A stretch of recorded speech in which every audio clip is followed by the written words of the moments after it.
Hey guys, today's live show is brought to you in part by Mack Weldon, who says they're better than whatever you're wearing right now. They believe in smart design, premium fabric, and an easy shopping experience. Load up on the best performing shirts, socks, undies, and more. They have a line of silver underwear and shirts that are naturally antimicrobial, which means they eliminate odor.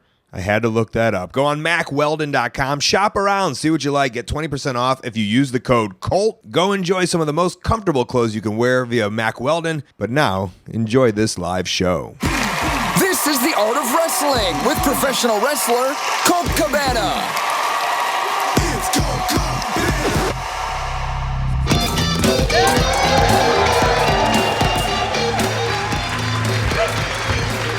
All right, how you guys doing? Come on in, sit down, relax. You're about to listen to The Art of Wrestling, a professional wrestling podcast. It's a life podcast. It's a personal journal. It's an entryway into the minds and souls, the hearts and lives of the people involved in the world of professional wrestling. I am your host. My name is Colt Cabana. Hello.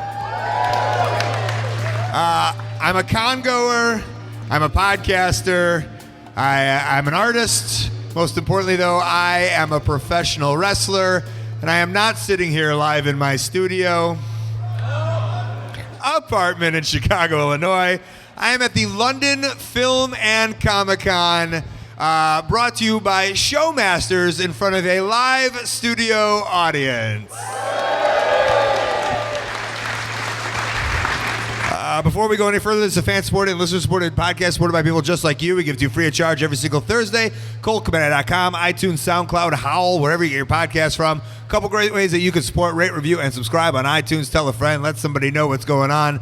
Best way to support, though, ColtMerch.com, DigitalColt.com, t-shirts, buttons, pictures, posters, DVDs, digital downloads. And if you see me over there by the wrestlers, I am at ColtMerch.table.co.uk. And you can come say hello. Do we have a little bit of a hum on here? Are you hearing a little hum? Yeah, I'm hearing a little hum. You guys hearing a little humming? We could all hum the theme of Doctor Who if we wanted to take out that hum. To my right is, everybody knows him from TNA Impact. He is Jeremy Borash. Hello, Colt. Jeremy Borash, what a fun surprise. Not signing autographs over there. No. Just, I flew you in from Nashville. Via Venice, Italy. To just be a co-host of my podcast today. And I would have traveled any amount of miles to be here with you, Colt. The strange thing is, I've done your podcast a couple times, and it seems to be always in an international location for us. Glasgow, I think we were in Edinburgh. We did one in Edinburgh. Yeah. And now we're here in London. Before we start getting into the guests and everything, you're a part of a huge hit in the world of wrestling, are you not? Well, it's been successful. It's been a lot of fun. It's been great, actually. This is the director and producer of Brother Nero's very own, The Final Deletion. And dare I say, I think if anywhere someone could appreciate that video, it would be a Comic-Con, and it would be these people, right? Yes. Yeah, a little sci-fi mixed in with your wrestling didn't hurt anybody. It was certainly, it was, you know what, and God bless the Hardy brothers, Matt and Jeff, who, I think it's just, I think that just the time was right for something a little bizarre, something a little wacky, something to take you out of the norm. I think, if you've watched wrestling over the last couple of years, and obviously I've been a fan, and, since I was 5 years old, to me it's just, parts of it have gotten very mundane. And you don't see a lot of out-of-the-box stuff anymore. So I wanted to take something and a concept and an idea and not just go out of the box. I wanted to take the box. I wanted to kick the box's ass and boot it into another country. I mean, it was really that far out of the box to think of the ideas that we had. And the best part about it is we didn't really run it by anybody. Right. And that's, I think, the reason we got away with it. It was better to go do this and then take it back and say, here's the finished product. If you like it or you don't like it, sorry, it airs in 2 days. We're going to air it. So that was, a lot of times you just kind of have to take the liberty to go do that kind of thing to get what you want on the air. In this case, that's what we did. In this case, we brought it back and everybody liked it, so it worked out. But it was better to ask for forgiveness than permission sometimes, and that's kind of what I'm learning is the best way to go. Like now with the success, I mean, obviously no one's going to do what Matt Hardy did. But the idea of doing something really different, really weird with professional wrestling and like kind of like vignettes and storytelling outside of the ring, do you hope to kind of move that to like that style to some of the other wrestlers or participants, like within the company? Yeah, we just actually did one that aired this last week with Decay, Rosemary, that we shot, and was kind of with a similar vein, I guess, in terms of style and presentation, but it was definitely out of the box. Yeah. And one thing I will criticize WWE about is that their programming has looked the same for 20 years. There's obviously modifications and whatnot, but you really don't get a big variety, and that's because they've got a very professional standard that they keep to. They will not use the equipment we used to do these kind of shoots, and sometimes it makes it And look... by equipment, you mean a drone? Drone, sure, yeah. If you see a drone pop up on any programming anytime soon, it's I could honestly say we were the first to ever do it in wrestling. And the thing is, I can't bring the drone to Universal Studios. I can't shoot it in the studios. They don't like things falling on their park guests and injuring them, which can happen if a drone falls out of the sky. So huge insurance repercussions, huge legal repercussions. So once that became apparent to me that we can't use this great new technology to shoot wrestling, I thought, well, why don't we go do it in a field where it's safe? So now actually I can tell you there will be a pretty high-profile indie show coming up that Matt Hardy will be on, that I will be tucked away in the back somewhere flying the drone to the ring with him on. Oh, nice. Yeah. Vanguard 1. Vanguard 1, who is, by the way, outselling most wrestlers on Pro Wrestling Tees right now in T-shirts, which is scary. Vanguard 1's a big star. Yeah. That's like our R2-D2, I feel. Right? Right? As a wrestling community. It is. Yeah. And Senior Benjamin is our C-3PO. Sure. Do you want to get this started? Yeah, let's do it. Yeah, so stay here, hang out, throw some questions in. Our next guest you're going to know a lot about. You can easily get in this conversation. So let's bring our first guest to the stage. You know her as probably one of the best women wrestlers ever, dare I say. You can see her on TNA Impact Wrestling on Pop TV. And here in the UK... Sundays on Challenge. Sundays. Sundays on Challenge. Sundays on Challenge. Please welcome Gail Kim to the stage. Hopefully. Hey, there she is. Hello. Oh my gosh. You got to use Sorry, your... I didn't know I was supposed to come out because Bob Holly was talking to me back there. I'm like, me? So Yes, I ran out here. you should feel very special. What were you and Bob Holly talking about? We're talking about Final Deletion, and we're talking about Matt Hardy and Jeff Hardy. Yeah. Pro good or stuff. con? Pro, all the way. I was just saying that at first when I saw this Matt Hardy character, I didn't know what to think. I thought, oh my gosh, why does Matt look like this, and why is he doing this? But it grew on you. It just kind of grew, and he's so committed to this character that it's amazing. Amazing. I mean, does everyone else like it? Yes? No? Matt? Yeah. Hi, Gail. Hi. So we're here in London. I think I want to start a lot of this with just some memories of what was your first tour of the United Kingdom? Do you remember? First tour? I've been kicked in the head so many times. My memory is very bad, but I think, JB, you could probably help me out with this. Well, probably 2008 with TNA. Oh, I did one no. TV taping with WWE. Yeah. And I don't really remember anything from that. You guys are But- not memorable at all. No, that's not true. I'm saying that moment wasn't memorable. But every year, this is the tour that I look forward to the most because the fans are amazing. And I'm not just saying that because I'm here. This is the tour that we all look forward to every year. Yeah, it's so much fun. It is. And, Yeah. Gail this year was a big year because Gail's going into the TNA Hall of Fame in October. Whoa. Going to be the first female inductee. What are you going to wear? I don't know. What should I wear? Well, I don't know. This looks nice. Well, I'm hoping that Do you wear like have a prom match. dress? How does that work? I have no idea. We'll A see gown? what happens. We'll see A what tiara? happens. No, I'm not a tiara kind of girl. It's been done before. Does that feel odd? Because you're a young chap. I'm not that young. Well, I'm trying to give you a compliment. Okay, thank you. I'm. So it feels about right. You feel about the age to go into a Hall of Fame, huh? Yes, I do actually. If it was going to happen, I guess it should happen now. I was just really honored, and I started wrestling late. I started wrestling when I was 23. So by today's standards, that's very late. And I was very lucky to make it very quickly. But at the beginning, though, I don't know if you guys watched back then. It was 2002. I was a big green mess, I would say. I think one thing back. interesting about that, if you remember the night she debuted on Raw and won the Divas Championship or the Women's Championship. Yeah. How many active female performers are there still around today from that period of time? Who was on the crew then? Trish, Alita, Jackie Moore, Ivory, Molly Holly. We couldn't name one.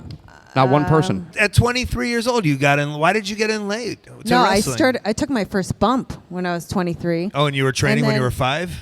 No. And then I got signed by WWE when I was 25. But, And I mean, you said getting into wrestling at 23 is late by the standards of most today. people, Yeah, today. Yes. So how come it took you, I guess, till 23? I actually watched wrestling when it was very popular with, Ted DiBiase and Hulk Hogan, the era that everyone watched and believed that it was real. Should I be saying that? Yes. Yeah. I think they're all in on the secret, I'll be honest. What? And then I stopped. Yeah, right. And then I stopped watching it. I even missed the Attitude Era, which everyone says is the best era. I know, isn't it crazy? And then I got hooked, just changing channels when Stephanie and Test and Hunter were in that. I like how she pointed at me like I was Test. Oh, me, Test. Oh, yes. And then I got hooked, and that was when the girls were becoming, wrestlers, and Trish and Victoria and all those girls. And I thought, oh, they don't have an Asian girl. I'm going to try this. And I just knew from the very first day. I like the idea, you for anything, you're just like, even if it's not wrestling, it's just like you're watching a movie, like you're watching Game of Thrones. You're like, oh, there's no Asian. Maybe I'll go be the. Oh, that's how easy it is. Yeah. Just be the typical Asian. I just knew my chances would be higher, I guess. I don't know. And then, we don't have much time here, but I'd like to say you were probably, I'm going to say probably, but I'm going to assume that, were you in the locker room around with women like Fabulous Moolah? Were they around? One time. Just one time. I mean, I'm not saying you were wrestling with her. No, I know. I've shared a locker room with her on an indie show. And Not in WWF. No, it's just Mae Young. Okay. Yeah. But both of them were amazing experience. They could kick everyone's ass here. Definitely tough women, but very giving. The first time I was in the ring, she was just cutting a promo, Moolah, and she went, here, and just gave me the opportunity to cut a promo. And I was so scared out of my mind. I mean, you guys know, talking is not my best point. I think wrestling's my strong point. But I just panicked, and I just didn't want to let her down. And, it went the way it went. So you did let her down. Probably. You're so mean. Sorry. I'm trying to amp up this crowd. Gail, where are you at on the internet? Twitter and Instagram, Gail Kim It's Me. Gail Kim It's Me. That's it. Gail Kim It's Me. Wonderful. Gail, you can go see Gail over there. Get a picture and an autograph. Gail Kim, ladies and gentlemen. All right.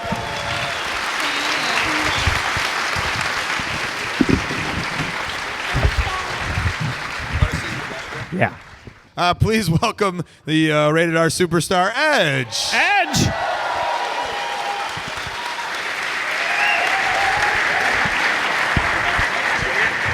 On this day, I see clearly.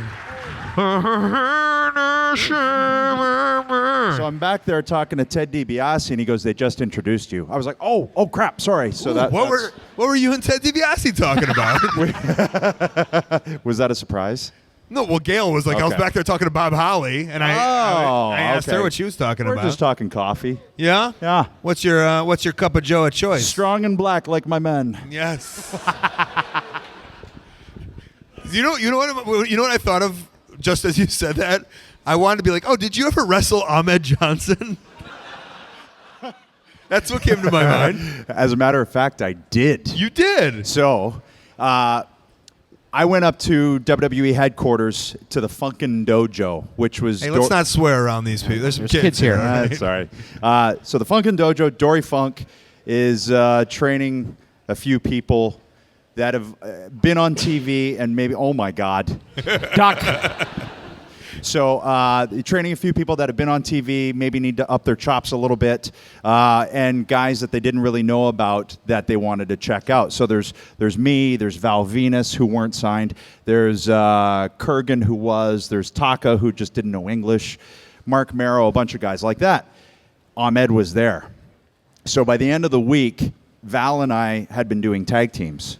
So they liked us, and we kind of thought this was a test because they put us in with Ahmed and Tiger Ali Singh and said, have a good match. And it was very scary. I'd imagine. How many elbow pads on his knees was he wearing? He shot me into the ropes and went, blah, blah, blah. I went, whoa. And I didn't know what I was feeding into. It was a spine buster, and it hurt a lot. Good story, right?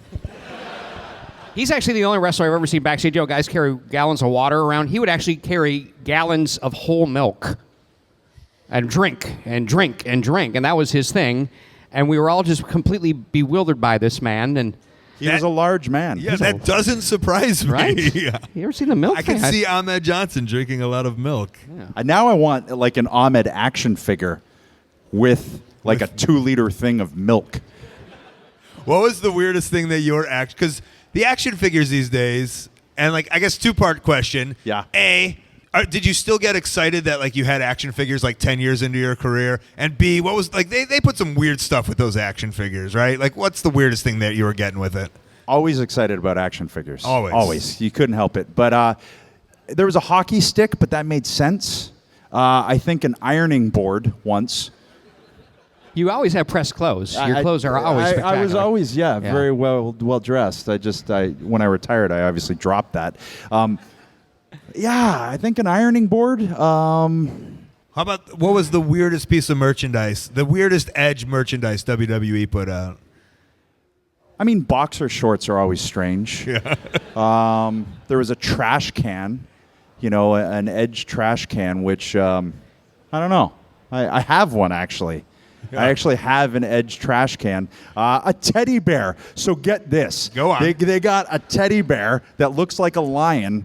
Obviously, this is for kids. It's a stuffed teddy lion, and it has Rated R Superstar all over it. I'm like, does that make any sense? Again, I have one, and my little girl cuddles with it every night. So, yeah, she calls it Dada Bear. You're gonna have to do some explaining a couple of years. Tell me about, I guess, the Rated R Superstar. Where did that mantra? Because you had so many different things in your career. Incarnations. There's the word. Well, with wrestling, you have to kind of always recreate. Otherwise, it gets really stagnant. So it was actually a Rob Zombie shirt that inspired it. It was House of a Thousand Corpses shirt, and I was buddies with him, so he gave me a bunch of shirts. And this one had a Rated R for strong sexual content and gore. I thought, hey, we got something here. Well, that should have been Rhino's T-shirt, I feel. Well played. So you're a comedian, aren't you? Yeah. So I thought, Rated R, we got something here. And there was a bunch of T-shirt designs that the company had sent me, and one was like an arrow pointing at my crotch and just all this stuff. And I was like, these are brutal. But there was one, they took the Rated R idea, and it was Rated R Superstar. The company voted it last. I said, that's the shirt. And that's now the original Rated R Superstar T-shirt. And that's kind of where it all stemmed from. I like the idea that, like, that's how much you trusted the company. Like, whatever the company least likes, I think will be the most successful. Just some of their, like, at first, they gave Christian and I a list of names for Rhino, right? They said, what do you guys think? Because we were bringing him in as, our guy. Sarah. Like S-A-R-A-H? Anybody? Really? Like Sarah. Yeah. The dude is 6 feet tall. He's 325 pounds. He's built like the Juggernaut from X-Men. He can walk through this stage just like he eats cinder blocks. How can you name him Sarah? You're not going to forget the name Sarah. No. True, and they wanted to dye his hair blonde, like peroxide blonde. I mean, it was just horrible. Here's a name I bet they never thought of. State Representative Rhino. This guy's running for government. Jeez. With a like corduroy mustard yellow jacket in the picture I saw. There's some great pictures. And a bow tie. Yeah. Yeah. It's feeling very Bob Backlund-esque. Ooh, I didn't even Did you ever think wrestle that. with Bob Backlund? No. Well, let's start today. No, never wrestled Bob Backlund, although I was telling Jeremy beforehand. We were at WrestleMania, and we were in the green room, and we had an idea. Christian and I had a skit written about Bobby Resnick, this bell ringer and blah, blah, blah. We wanted Bob Backlund to be his guardian angel who gave him advice over the years. And so I went up in the green room to Bob. I saw him, and he's wearing a tracksuit, and it just says amateur wrestling. And I was like, okay. I said, hey, Bob, hey, you want to be in our show, man? We'd love to have you. And he just looked at me and went, I wrote a book. I went, well, that's great. Okay. And then I said, so do you want to be on the show? And he went, it's about amateur wrestling. Yeah. I went, okay. Well, do you want to like hold the book in the skit? You can wear wings and a halo and hold your book. And then he just walked away from me. And I stood there dumbfounded. This is all true. This is witnessed. And then I kind of looked at this guy, Paul Miller, who's one of the executive producers. I went, what just happened? And I looked over, and then Bob had a peeled banana holding it by both hands underneath his face, like pushing it up into his face to eat it.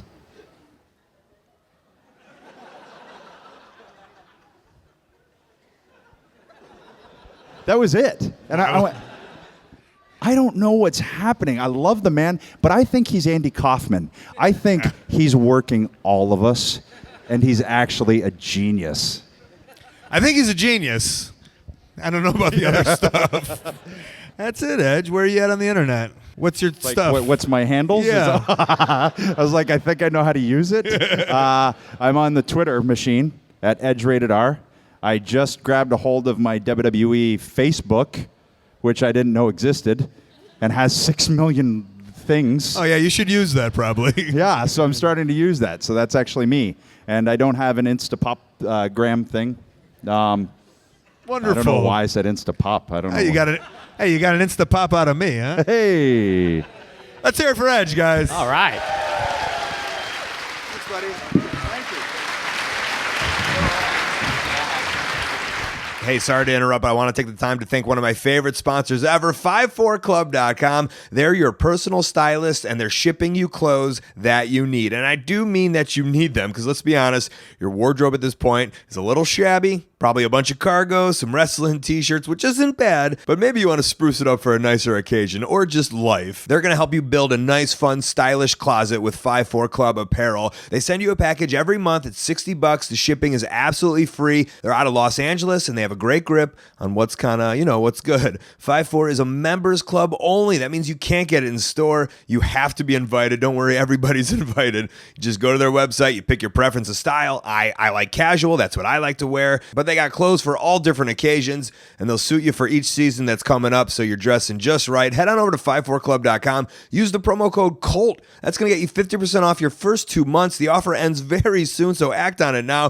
FIVEFOURCLUB.com. Use that code COLT. Get like $250 worth of clothes for only $60 and start looking good. All right, let's head back to London. Our next guest, he is Hall of Famer. He is the $1 Million Man, Ted DiBiase. Yeah.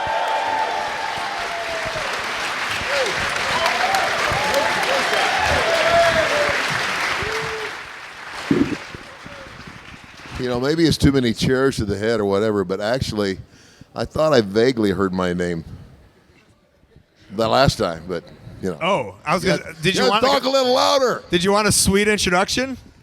No.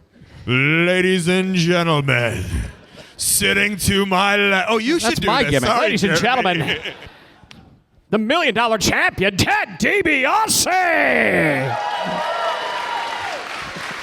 And remember, folks, everybody's got a price for the $1 Million Man. 19 years, a 19-year wrestling career, and I'm remembered for. Great to be here, though. That's it? For a laugh? I think we remember a lot of things. Oh man, are you kidding me? Absolutely, so many things. Whose idea was it for the $1 Million Dream? One of my favorite finishing maneuvers. Well, actually, it was my idea. It was like, as a baby face, and actually, I really was a baby face at one time. I used the figure 4 leg lock, and so when I turned heel, when I was in Mid-South, I had the loaded glove. I'd load the glove and knock you out every night. And so I wanted to have something that I could put on everybody. And I figured if I'm wrestling guys, or if we're ever going to wrestle like Andre the Giant, I can't suplex him, right? So you want something that you could put everybody. So the $1 Million Dream was really the same hold that Sergeant Slaughter used. Did you have to ask like Sergeant Slaughter permission? Is that No, a thing? he was gone. He was gone? He was gone. Screw him. Changed the name. So it's a modified sleeper hold. And then something that I always thought was pretty awesome was you would shove, was it $100 bills or? $100 bill. $100 bills down people's throats. Like usually like the scrubs, right? Well, it was kind of like, I used to watch Terry Funk. He was a big influence in my career. And Terry, he's a cowboy, right? The Western guy. As a heel, he didn't actually really do this, but he would take a branding iron, and he'd put his brand on people after he beat them, right? So they thought it was a pretty good idea. I said, how about I just stuff $100 bills down somebody's bro? And people ask me that all the time. I said, did you really do that? I said, yes. I said, but what you don't realize is that every time the camera went off, I got that $100 bill back. So would that, You think I became the $1 Million Man? so that would be your $100 bill? Yes. Like Vince wouldn't slip you one as you go out the... Now, I gave a lot of money away, but it was all Vince's money. I mean, it's just a remarkable, this character and the gimmick. I mean, Vince said, now, if you abuse this, you're going to lose it. He said, but for example, he said, go out somewhere, go out to dinner, you'll go in a restaurant, and he said, just get up and announce yourself, let everybody know who you are, and tell them it's their lucky night that you're the $1 Million Man, and just to show everybody you're not such a bad guy, you're picking up the tab. And I'd have Virgil there with me. Virgil would go around and pick up all the checks, and I'd go up to the counter, count down the $100 bills. They'd give me a receipt. I'd take the receipt back to the office, and they just give me more money. You talk about social media. Wow, that word spread like wildfire. Man, that guy really is rich. But yeah, that was all Vince's money. While Virgil went and picked up everyone's checks, would he also like eat some of the leftover foods off of people's plates? Come on, be nice now. I'm just saying. Your travel changed though too. And so I heard a story where you actually started. You were always flying first class at that point. Like it was not even a question. You always the whole idea. Vince said, we're going to the obviously sports entertainment. We're going to try to make the public believe to the best of our ability that you're really that guy. So first class airfare everywhere you go. And back then, the only other two guys that got that kind of treatment were Hulk Hogan and Andre. Andre's 7'4", 450. He ain't going coach anyway. I like how you had to tell me it was Hogan. Yeah. For Hulk Yeah. Hogan. Not if anyone's confused, it's Hulk Hogan, not Hulk Johnson. But and so everywhere they would see me, people would see the appearance of wealth. Yeah, the guys are always in first class. I had limousine service from the airport to the hotel, back to the, to the buildings and back. And so every time the public saw me, they would see this appearance in wealth. And part of Virgil's job was, again, at the airports, get the bags, all that stuff.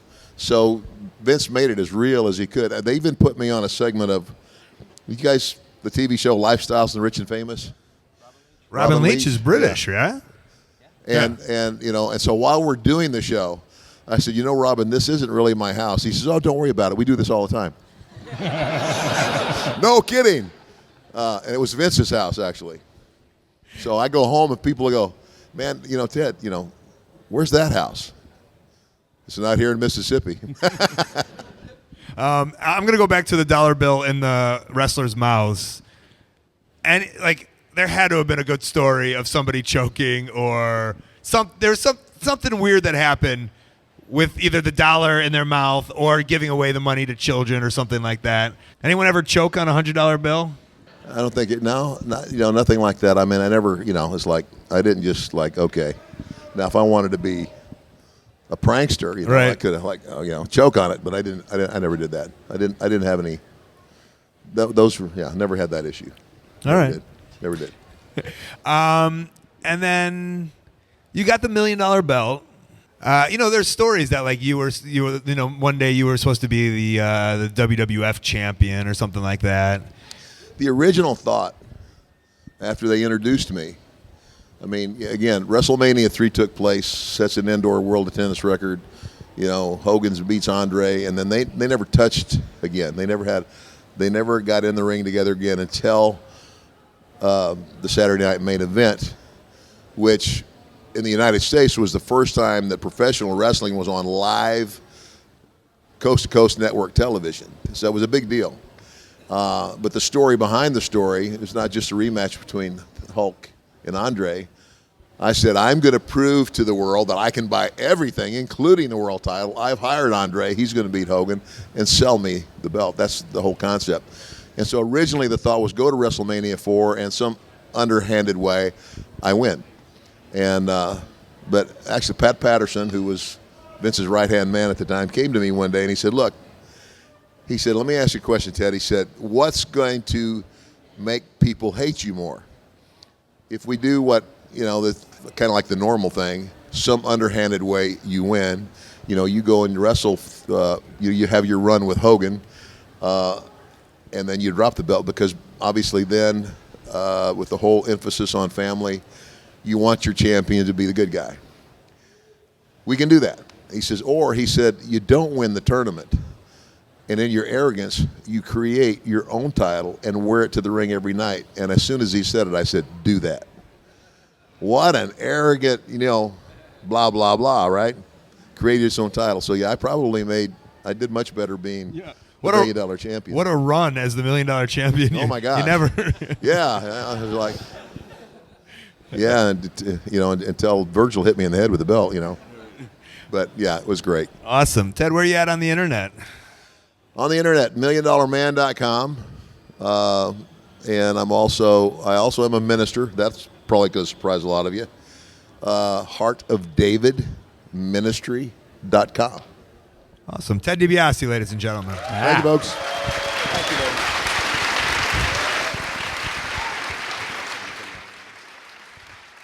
One more time. Everybody's got a price for the $1 million man. Even you, pal. Yeah. I for sure do. Oh, yeah. $20. 30, 2025 at the merch table. Yeah, he can get. I'll do whatever you want for 50 pounds, I swear. Let's bring up our next guest to the stage. He is a hardcore legend. He is Hardcore Holly, Bob Holly. Bob Holly. A cavalcade of stars here today, huh? Yeah. Hey. Good to see you. Hey, bud. Howdy. Here we go. I'm glad you have your seat. Is that a purse? It's a man purse. You know how society is today. What do you have in Things there? don't matter. What do you need? Oh, I got my passport in there. I got money in there. I've got my travel documents, things like that. I got a surefire flashlight, survival kind of deal. Actually, I carry a. Whoa, right here. Jesus.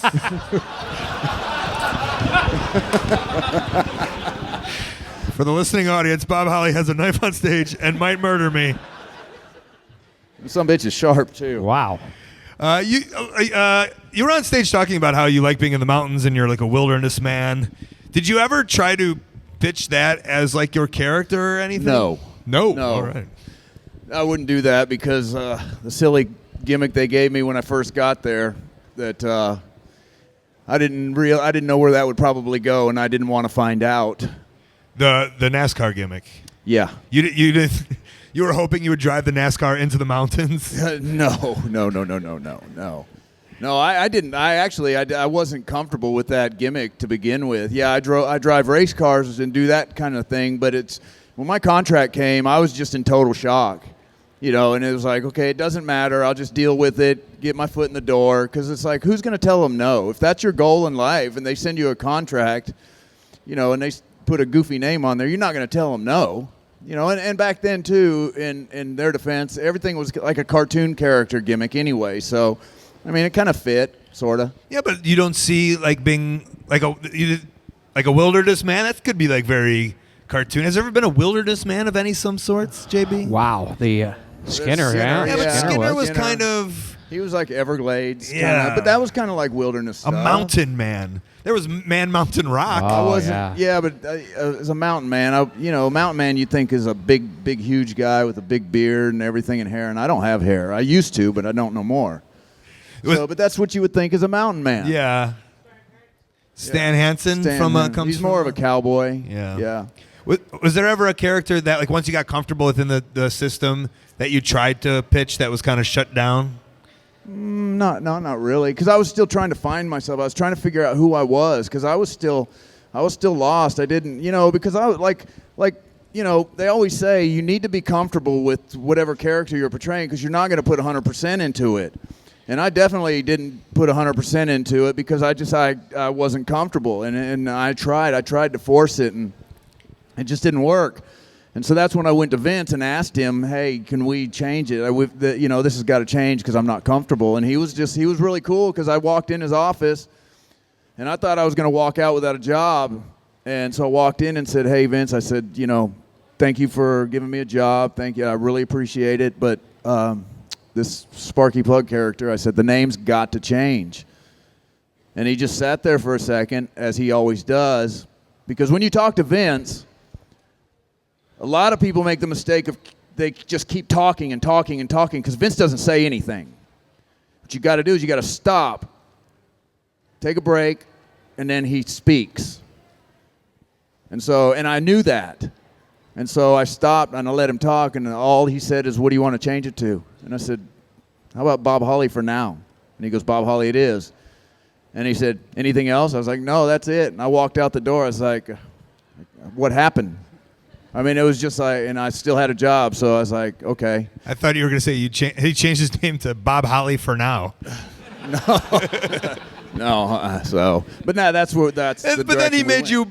Then you were bombastic, man. Yeah, I was sitting at home because back then there was so much talent on the roster, and we had an A and a B tour, and so there wasn't enough spots on the card for everybody. So obviously they weren't doing anything with me, so I was sitting at home. Well, while I was sitting at home, I was still getting paid by WWE. So a buddy of mine, he owns a fab shop, so he needed a welder, so I started working for him. And I actually didn't want to. He called me up and said, hey, I need a welder. You want to come down here and take the weld test? And I was like, no. I said, I'm fine. He goes, I'll be there to pick you up in about 30 minutes. And what part of no he didn't get, I don't know. But anyway, he came and got me. And I went and took the welding test and everything. So I started working for him, which I was fine, because I was making good money welding, because I'm a pipe welder. And so, and then Bruce Pritchard called me and said, hey, we got this idea that we want to recreate the Midnight Express. And I'm like, oh, God, here we go. And so it was with Jim Cornette and everything. So I flew up to Stamford, and me and Bart got in the ring and worked with some guys to try to get our chemistry right and everything. And it just didn't feel right. So then they started putting us on TV and house shows, and it still didn't work. I mean, no disrespect, but I love Jimmy to death, but I knew it wasn't going to work. But Jimmy was trying to recreate the past, and you cannot duplicate a great tag team, and that's what they were trying to get out of us from Dennis and Bobby. And so obviously the wheels fell off that wagon. And so then next thing you know, I wasn't really doing much. And then Al Snow came up with the Job Squad. And so they ended up sticking me in that, which I was fine with that, because, I always got along great with Al, Blue Meanie, and Scorpio and all them guys. And so we started doing that deal. And then the whole hardcore thing came along. and I was in the ring as Bob Holly during a hardcore match, and Vince came over the headset and told the guys at the desk, said, he's now Hardcore Holly, and so that's how all that became. It's nice how like something like that, like you have the time for it to organically, like you were given the chance, like going through these periods until finally it's like, there it is. Right. Hardcore Holly. And see, a lot of guys don't get that opportunity. I was very lucky because up until that point, I was completely confused and trying to figure out where do I fit here. And so, honestly, if it wasn't for that, I probably wouldn't have been with WWE as long as I was. After the whole Midnight Express thing, that probably would have finished me off right there, and I'd have been done after a few years. You would have had a sweet WCW run, I think. But yeah. Yeah, so that's how that evolved, and I was very grateful for it, because see, I've always been a physical kind of person all my life, and I've always liked, physicality of a lot of sports and stuff like that, and so I just felt like it just was right up my alley, and I felt at home in the ring anytime we did the hardcore stuff. All right. Bob, where are you at on the internet?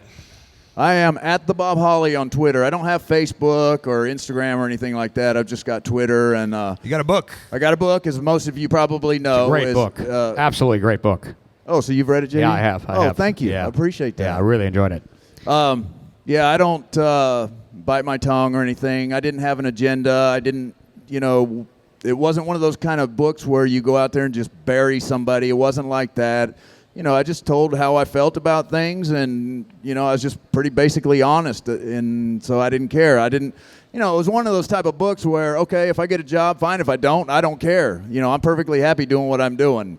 Because by no means do I care to go back to WWE. I had my time. I did my run. That's great and all. But it's just not for me anymore, because when you're with WWE, it's like you're committed 24/7. It's WWE first and then family. And it's like I don't want that anymore. And, so I'm happy doing what I'm doing, because this gives me an opportunity to meet you guys. You guys get to know me instead of the character Hardcore Holly, because Hardcore Holly gets such a bad rap most of the time. And because with WWE, it's like if you get to do a meet and greet, stuff like that, it's like you come in, hi, how you doing, take a picture, and boom, you're gone. You don't really get to sit there and talk to the talent. This way, doing this stuff, I get to enjoy talking to you guys, and you guys get to know me and everything, and it's my way to say thank you to you all for being such great fans also. So, awesome. Thank you. Bob Holly. Very cool. Thank you, everybody. Very cool. Hey guys, sneaking in for another sponsor, and a great sponsor. One of my favorites, Harry's, the razors. That's right. They send them right to your home. Shipping is free. Shaving is great. It's such a no-brainer. It's so obvious to just pick these up. Nobody likes going to the store and buying razors. They're super expensive, and they always lock them up, and you got to open the key, and you got to ask a person, and sometimes your anxiety just drives you to not want to ask a person, and then you just leave the store without getting razors. Why not just have them sent to your house? And you can with Harry's. It's not expensive. I use it. They sent me a bunch originally, and now I reorder using my own coupon code, of course. They're half the price of those big brands because they went to Germany, they bought a German factory, they cut out the middleman, and now they just send them right to you. The starter kit's only $15, super cheap. It's a razor handle, 3 5-blade razors, and moisturizing shave cream. And if you're a first timer, you could take $5 off with my coupon code WRESTLING. That's only $10. Shipping's still free. How are you not doing that? Go to HARRYS.com, enter the code WRESTLING, get that $5 off, and stop compromising. Give Harry's a try today. All right, let's head back to the podcast. Let's get, last but not least, the dessert, I would say. Oh, let's yeah. bring out Hacksaw Jim Duggan.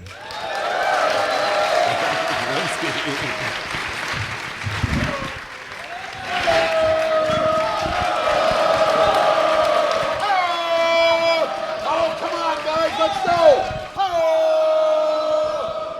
Sounds like a library in here.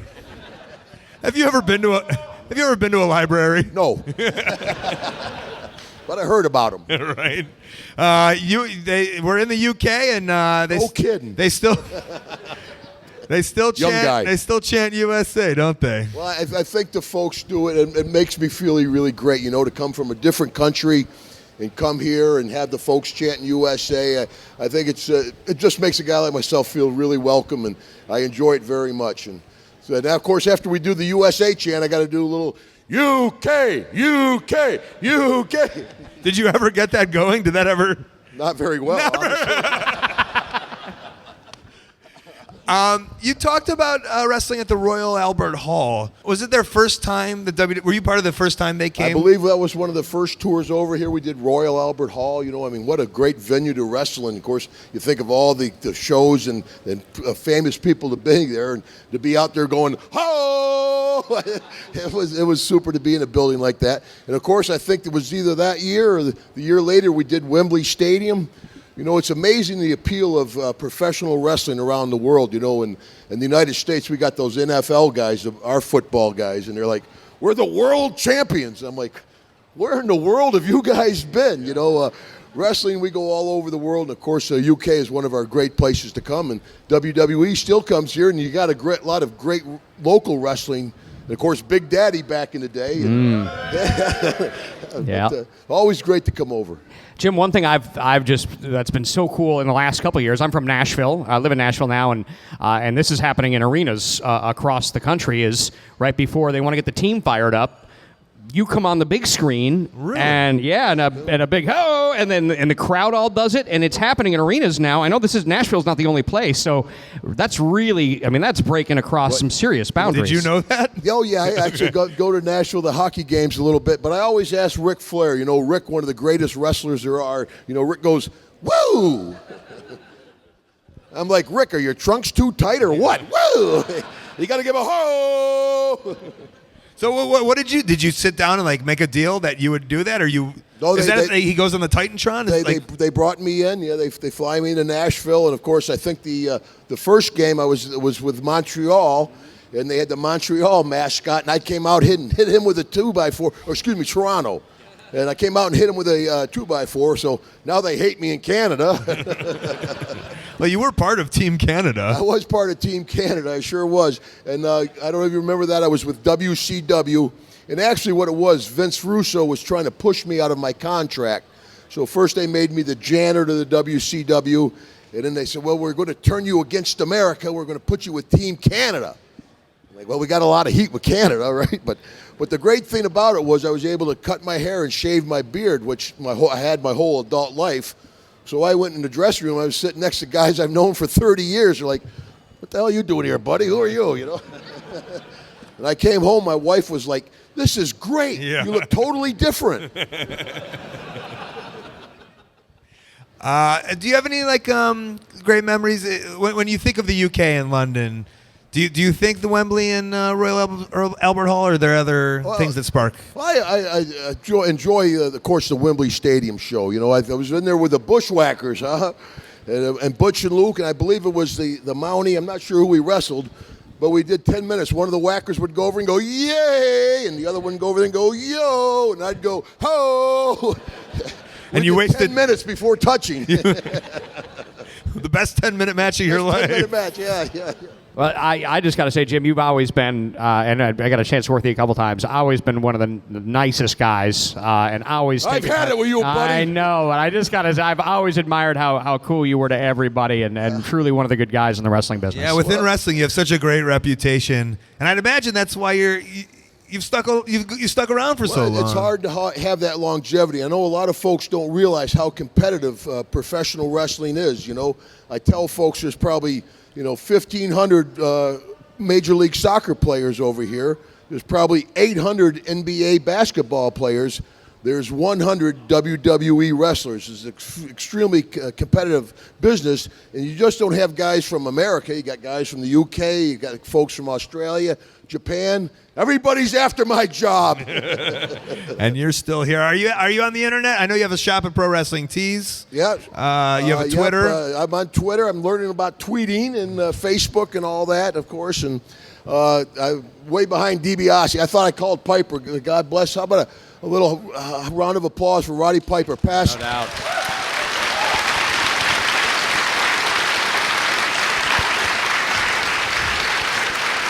A year ago today, we lost one of the greatest wrestlers and one of my best friends. So a year ago today, God bless him.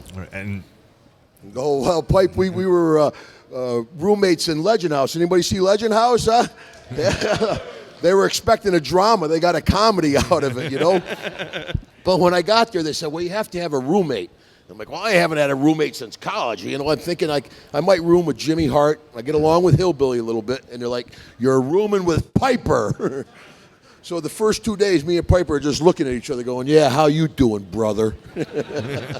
But then we got to know each other, and the fans called it the bromance, the way that the relationship developed. We became best friends over those 5 weeks. Our families became friends, and of course, on the other end of the spectrum, there was Tony Atlas. Me and Piper became best friends, and me and Tony almost had a fist fight. I wish you did have a fist fight with at him. 60 years old to be like this. All right, Jim Duggan, ladies and gentlemen. Oh! Thanks, Colt. Oh, hey. That was awesome. Was that DiBiase? That was awesome. Nope. All right, well, that is the show in front of a live, great studio audience. Let's give it up for Jeremy Borasher being with me. Thanks, one more guys. time. Thank you. Jeremy, what are you at on the internet? What do you want to plug? Anything? Just Impact in the U.S. on Thursdays, Sundays here in the U.K. Of course, Jeremy Borash on Twitter, Instagram, Facebook, the whole thing. All right. Guys, thank you very much. Thank you to Showmasters. Please check out their website whenever they're in your European town. Check them out. Let's thank our guests one more time. Let's give it up for Gail Kim, Edge, Ted DiBiase, Bob Holly, and Hacksaw Jim Duggan. And I just secretly snuck in to give you some plugs and Upcoming events. All right, the best way you can support ColtMerch.com, DigitalColt.com, Twitter and Instagram at Colt Cabana, Facebook /AOW Podcast /Colt Cabana. Past archives of the show are on Howl.fm. Use that code COLT. Get yourself a free month. ColtWrestling@gmail.com is my very public email. Check the YouTube channel. I've been putting up some fringe stuff here. Or go to ColtCabana.com. That's where you can see my P.O. Box. Send me something cool for when I get back to America. I'm almost finished up here. I'm still at the Fringe. If you want to catch one of the last weekend shows, pleasance.co.uk to buy some tickets. And I'm still wrestling here. August 26th, Kilmarnock, BCW-wrestling.com. August 27th, Dundee, Facebook /SWE online. And August 28th, Glasgow, InsaneWrestling.com. When I come home, Thursday, September 1st, Berwyn, Illinois, AAWrestling.com. Saturday, September 3rd, Costa Rica. Hey, Facebook /CMLLCR. Friday, September 9th, Cleveland, Ohio, AIWrestling.com. Saturday, September 10th, Rahway, New Jersey, WrestleProOnline.com. Sunday, September 11th, San Antonio, Texas, the great SanAntonioBash.com. And September 16th, 17th, 24th, 30th, and October 1st, I am in Pittsburgh, Buffalo, Atlanta, and Boston for ROHWrestling.com. Again, huge thanks to all my guests, huge thanks to Showmasters, and a big thank you to Steve Linsky. Actually, a huge thank you to Steve Linsky, who sets all of this up. He is great. He will hook you up when you are in the UK. Thanks, Cable Guy Jeff and Stu Stone, Kid Russell, Matt Jenkins with music, Dane Miller with tech. Some last-minute sponsors, highspots.com. Hundreds of full-length titles available to download, plus all the $5 wrestling titles that's still available. AMA knee pads, gear, mask, subscription box, and a VOD service that's amazing. OneHourTees.com. They help support ProWrestlingTees.com. That's where you can support your favorite independent wrestler, no matter what. Gives them a lot of cash, helps them out, helps subsidize their life. They appreciate it. We appreciate it. Go get yourself a t-shirt. TweakedAudio.com/Colt. The earbuds that I use get over 30% for free shipping just because you listen to this show. And here's me swiftly editing back to the live show. This has been The Art of Wrestling for Colt Cabana. I'm Colt Cabana. Thanks.